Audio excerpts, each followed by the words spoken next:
Welcome to the Create What You Speak podcast.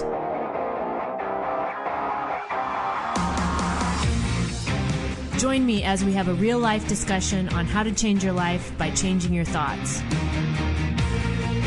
Remember, question everything, trust yourself, and find your truth.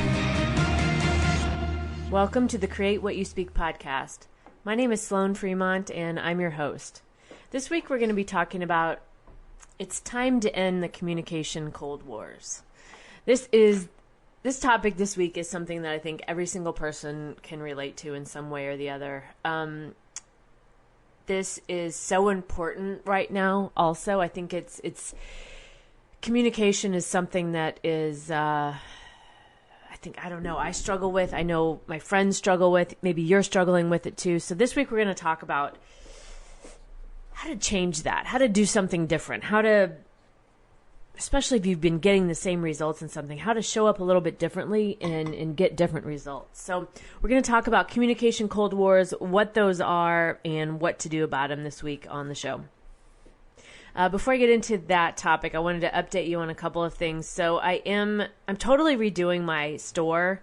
I do offer some products that I've created that really are ways to assist you with what you learn in the podcast. And I love creating those kinds of things. It's really fun. It's really interesting to me to do. And I also like being able to help take what I talk about in the show and leave you with something so that you can apply it in your own life. So I'm totally redoing my store. I'll be hopefully over the next week getting that completed. But here shortly, I have two new products to offer. I have a journal that I'll be offering, as well as my new course called the BS Method. And BS stands for Better Story. So the whole context of this course is how to tell a better story to yourself in 5 minutes or less. I have a whole course developed around this. The course is done. I'm just getting the back end of things all set up and ready to go. So stay tuned for that. I'll be telling you more about that in the upcoming weeks. All right, so let's talk about this communication Cold Wars. And this phrase or this term is not my term. I got this from an article called "Are Communication Cold Wars Ruining Your Relationships?" And this phrase of communication Cold Wars was written by this author called Renata Gomes. And I'm going to link to all this in the show notes so you can look at it. But she defines communication Cold Wars as consisting of purposefully withholding your thoughts and feelings in the hopes that your partner will either try to pry them out of you or worse, guess exactly how you're feeling and what you're thinking. Again, I think we can all totally relate to this. But this article was so timely for me. So I want to tell you, I want to read through the article, but I also want to provide some commentary in the form of an example in my own life that I'm hoping will help you as you, if this is something that's going on in your life right now, if it's something that has in the past, if it's something that you want to change. I'm going to weave my story in with this story today. So I hope you find this interesting and also useful and insightful. So she starts off the article talking about how we've been primed for years by television and various movies to believe that love is going to come knocking at our door, at 2 a.m. Like, remember those old Sex and the City movies, right? The show where, the guy would show up at Samantha or Carrie or whoever's door, right, at 2 a.m, right? And we all have this, I think while we all know that's not realistic, we all have this deep down, desire for it somehow just wants to come true. And she talks about when we storm out during a fight, we hope that the other person will chase after us. I know I've done this in the past where I storm out just to see if the other person will chase me and or beg me to stay or, whatever. Let's work things out kind of thing, right? But through all this, when these kinds of things happen, we're doing these actions and we have this behavior that's going on. But we're often not saying anything, right? We're in silence, and we somehow expect to communicate through that silence, which is actually an oxymoron in itself, right? Because you can communicate through silence, because that is a form of communication when there is silence. But when you have something to say, communication through silence is not the way to do it, right? There's nothing good that comes from that. And we can't expect the people that we care about to come chasing after us, or to read our minds, or to figure out what our silence means, right? We want them to do more when we're silent, right? We want them to ask what's wrong, or tell us that they're sorry, or have some sort of signal, right, that we can both agree that is our forgiveness signal kind of thing, right? But that doesn't work. That's all that is stories. We talk about stories on this show so much, and all that is us, each of us making up stories in our own minds, to try to protect ourselves, to try to not have, to want to be in a relationship with someone, want someone to care about us, but then not want to be vulnerable and honest with the person and with ourselves about how we feel. And that is not how we move forward in relationships. That's not how those are not healthy relationships. Those are not even healthy attachment styles, right? I did a show a couple weeks ago called The Birds in Cage 4, where I talked about different attachment styles. And a healthy attachment is when you both communicate and you both feel comfortable enough to communicate, right? And so if we're in these situations where we're not communicating, we're expecting the other person to read our mind, or we're expecting someone to just swoop in and coddle us, or make us feel better. I mean, we're setting ourselves up for so much heartache and so much failure, because that's not realistic. That's not, and who really though wants that, right? Who wants someone to constantly be coming after them and saying that they're sorry, or, like a groveling kind of thing, right? That's not good either, right? So we have these expectations in our lives about how our relationships would go, which a lot of it is I think set up for us by, when we're growing up as kids, like in movies and in magazines, and the types of things that are presented to us as culturally that we just consume, and maybe doesn't even, it's not even put into words, it's just implied a lot of times.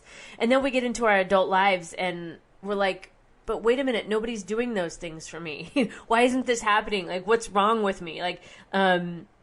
Why doesn't the person get it? Or what am I missing here? Right? And we go through all of these fucked up situations because I really think it comes down to because we're all afraid to be vulnerable and honest. And when we refuse to say what we feel, or allow the other person to say what they feel, and we get into these situations where we're in these communication cold wars where there's no communication, or it's stonewalled. Someone has stonewalled you, or you've stonewalled them. And then we start to get this mindset that, well, I'm not going to text them because they should know, right? They should know what happened, and they should know it's their turn to apologize. They should know, whatever it is that we're expecting them to know. And I had this conversation the other day with the therapist that I'm working with, and we were talking through some of this stuff, because I had this situation with my boyfriend recently where it was definitely a communication cold war. Now, most of you know, if you've been listening for a while, he's deployed, and so that adds a whole other layer of complexity, I would say, to things. But it also adds another layer of why it's critical to be able to communicate and not have these communication cold wars. So we hadn't talked for a period of time that, and that really bothered me. I was really, and I think I've mentioned this on a couple of shows where him and I kind of talked through it, but we really didn't get a lot of time to talk through things. And so we were kind of at a point where I hadn't really heard from him, and I was like, well, what's going on? And I talked with the therapist about this and how I felt like that I had missed the memo. I felt stupid, that I had missed the memo and something changed, but I didn't know it. I was the last one to know, kind of thing. And so we went through a lot of conversations about this. And after I'd gotten off my call with her, and I was thinking through this, and I was kind of at a point with this where I was at this very point with this, exactly what this article is talking about the communication cold war, because I was at this point where I was like, well, so what am I going to do here? Am I going to just call it and do what I normally do, which is, expect the person to read my mind, because they're not reading my mind, I get pissed. And because I have this fear of being, vulnerable and honest about my feelings, or feeling like maybe I can't even say my feelings because of what that vulnerability might bring. Am I just going to make up these stories and run, or am I actually going to do the work, right? That relationships take, do the work to put out the effort and see what's going on. And so I chose to put out the effort and see what was going on. So I reached out to him and I told him it was really bothering me that I hadn't heard from him. I didn't really know what was going on. And he responded back and said that he was actually, they had been moved to another country and for a short period of time. And I don't even ask questions about that kind of stuff because I know he can't tell me anyway. So, but he apologized and he said, I'm really sorry. And, and I was like, well, I didn't know, obviously I didn't know, we hadn't talked. And so later that day he ended up calling me, which would have been about like 1:30 in the morning his time. And we actually talked through a lot of this stuff. I told him, I understand that you have needs, being that you're far away and, you're working crazy hours and doing all this stuff, but I'm in this relationship too, and I have needs too. And communication is one of my major, critical things. I need to be in regular communication with you. That's what I need. That's a cage one feeling for me, where it's that I have that calmness about things because I know what to expect. I know what's happening. I know that the other person cares enough to reach out and make the effort and communicate. So we talked through some of this and we talked through some things that were going on with him. And at the end of that, I actually sent him a message afterwards because I told him how important that was for me to be able to have that conversation with him and hear his side of the story and hear his needs, but also have him hear my needs, and how we could work together on this, how we can work together as a team on this so both of our needs are met. And that was huge. That was so huge for me because I don't think as an adult, I think for the past 20 some odd years of my life, fear has been running the show of every relationship I've been in. And I never got past the fear. The fear controlled my every move with what was going on. It was, the reason why I think I had so much fear of the vulnerability or being open and honest about things because the fear got in the way. It was like a wall in front of me. I couldn't get around that fear. And this moment, or this experience I had with him when we were talking through, both of us, what our feelings were and what our needs were, and being able to express that, I realized for the first time as an adult, I actually had a legit adult relationship moment where we, quote, did the work, right? We both put out the effort to maintain the relationship and keep the relationship going. I've never had that before. And that was, I would say, probably life-changing for me as it comes to relationships because of being able to do that. And I think the reason why I was able to do that was not only because of the work I've been doing with myself and for myself, but because I chose not to continue the communication Cold War. And the funny part about it was he didn't even know we were in a communication Cold War. He thought everything was just fine. So I'm telling you that these expectations we put on other people to read our minds, or to the expectations we put on ourselves to, if it doesn't go this way, then clearly the person doesn't care and there's something wrong and fuck it, I'm over it, right? These kinds of things are stopping us from the happiness that we want in our lives. These kinds of this pressure we put on ourselves, the pressure we put on other people, the fear of the vulnerability, the fear to actually just fucking say what it is that you want. All of these things are stopping us from having the things that we want. And I did not realize that until I had this very experience with my boyfriend where I was able to say exactly what I needed and hear what he needed. And both of us agree that we were willing to work together to go forward to have our needs met. So this article came at the time that I read this right when we were going through this, and right when I was feeling at that stage, like, well, what are you going to do here, right? Are you going to just call it quits and make up the story in your own mind, or are you going to put out the effort and not expect him to read your mind? And this article came right at that time. So thanks, universe, for that one. There's a couple other points in this article that I want to make too, that I think are so important. But she talks about feeling like when we tell the other person how we feel, that puts us in a weak position. And so we all hold back waiting for the other person to make the first move, right? We engage in this who's going to text the other first kind of silent contest, but nobody comes out the winner, right? Because we're both withholding. We're both sides are left miserable and yearning for that very thing that we're not willing to do. So I think that, we're in this time where, catching feelings, right, you're looked at as weak societally, like in society. And that's not true. That's absolutely not true. Being the first one to open up and invite the other in, somebody has to take the first step.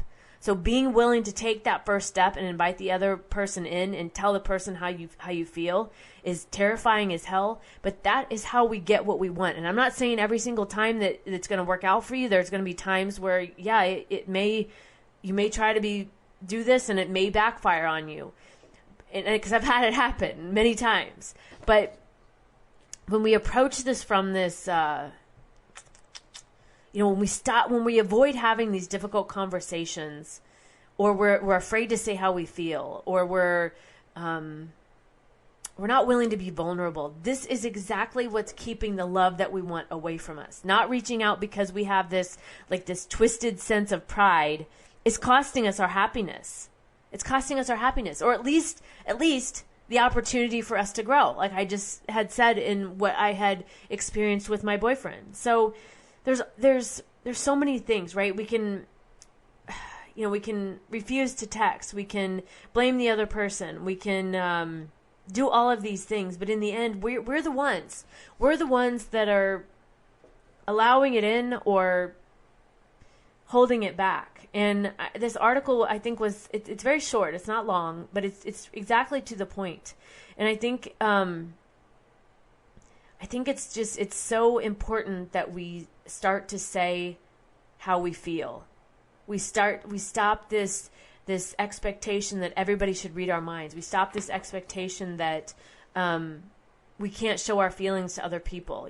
We are holding our own happiness at bay, and I think it's time that we end the communication cold wars so we can allow happiness to come in. I think I'm going to end it at that. The article is very well written. I'll link to it in the show notes. I do hope that you read it, share it with your friends, share it with people that you think, share it on social media, share it with people that you think could benefit from it, because I think it is so, so important. And I hope my example helped you see that, how it's possible. It's possible to do literally a complete 180 on a situation that you felt like had no hope. So those are my thoughts on that for this week. So I'm going to link to this article. I know I've said it a few times, but I'm going to link to it in the show notes. I'll link to all my social media in the show notes. As I mentioned at the beginning of the show, I'm redoing my store, so I'll be offering a lot more products that I'll be able to talk about in the coming weeks. The big one I'm most excited about is the BS method, the Better Stories method, how to tell a better story in 5 minutes or less. I am very excited to bring that to you. I think that it's going to help with this very, very thing about communication cold wars, because it's going to help you to tell a different story. It's going to help you to already have a story ready to go when those shitty thoughts want to come up and they want to try to take over and they want to try to convince you that you need to continue your communication cold war. This BS method will help with that. So, all right, that's it for this week. Until next week, remember, question everything, trust yourself, and find your truth.